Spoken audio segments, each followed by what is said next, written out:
What's good, everybody? My name is Tony P, and you probably want to know how I do my transitions. And even if you don't, I'm going to show you anyway. Let's go. Now, you might not expect it, but this transition right here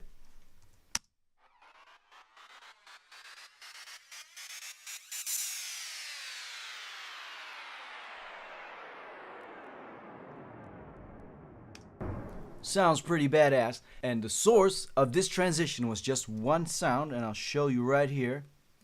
Just this. That simple 808 ride is all you need in order to make a cool ass transition. And let me show you how I came to the end result. First thing that I did was bounce this in place so that I have two individual parts to work with.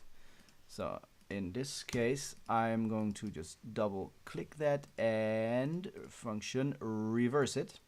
Now I have a sweep in and a sweep out. And it's just a matter of fine tuning these two so that they align just right. And this is probably not right yet. See now.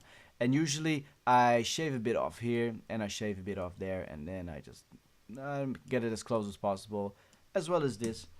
Get your crossfade tool to go in between and just have listen, is this already workable?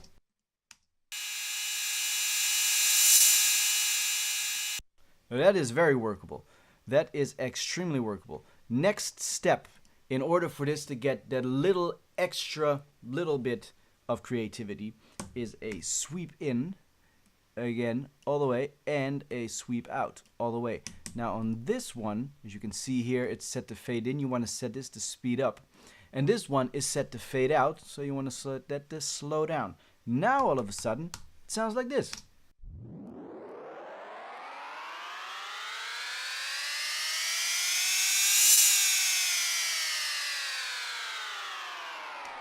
That already sounds very workable. Now if you put this in the track itself, let me just mute the original, you already have a cool transition.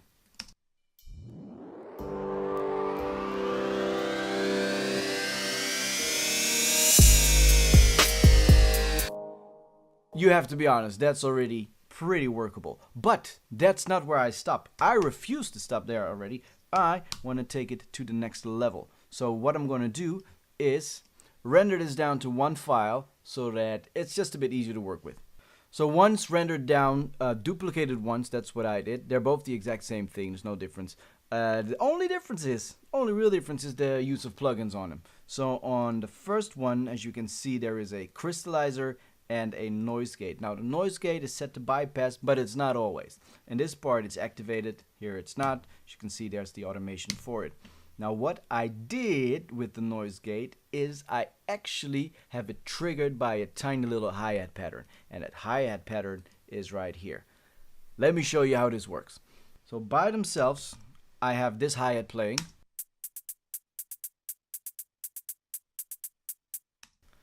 Right? And this one actually triggers this noise gate. So as you can see, the noise gate, there it is.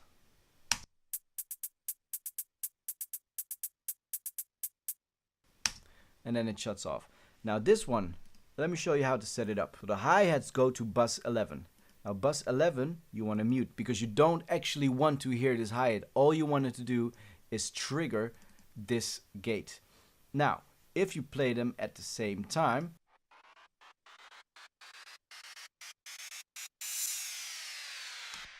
it's pretty badass.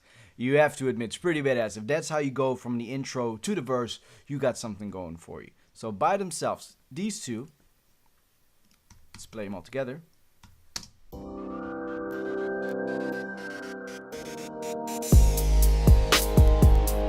But we're not there just yet.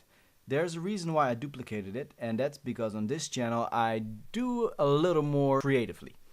So let me solo it and show you piece by piece. Now, without any plugins, you know, it's the standard.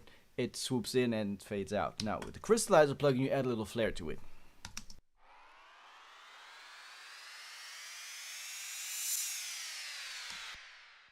Already a bit more interesting. Echo Boy does the same thing. Makes it more interesting. Now the tremolo is just to enhance the fact that it bounces from left to right.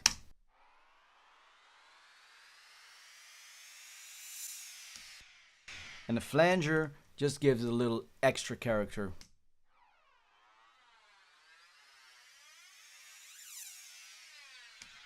And it also takes away that click that you had in the beginning. Like if you take it off, you can hear. It has a little bit of a click right as it jumps into it, and this flanger actually takes that out. Now I have it duplicated because I don't want the sidechain to affect everything. Now everything together.